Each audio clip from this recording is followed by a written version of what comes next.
في خبر عاجل، انهارت وسائل الإعلام الجزائرية في حالة من الغضب والاستياء الشديد مباشرة بعد نجاح الافتتاح الرائع لبطولة كأس أفريقيا لأقل من 23 سنة في المغرب.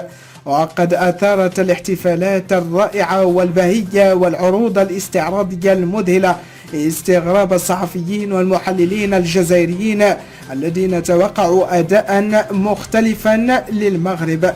وأشار الإعلام الجزائري إلى أن النجاح الباهر لافتتاح البطولة يضع المغرب في مركز المنافسة لاستضافة البطولات الكبرى في المستقبل، وأعربوا عن تأسفهم من جديد لتفوق المغرب في هذا الجانب، حيث أكدوا بأن الجزائر كانت تتطلع إلى استضافة البطولة وتعزيز مكانتها الرياضية في القارة الأفريقية، إلا أن المغرب تمكن من حسم تنظيم البطولة وإنجاحها. وتميز حفل الافتتاح بإبهار الحضور بتنظيم ممتاز وعروض ثقافية مذهلة تعكس تراث المغرب الغني، وشدت العروض الاستعراضية الأنظار وجلبت اهتمام الحضور.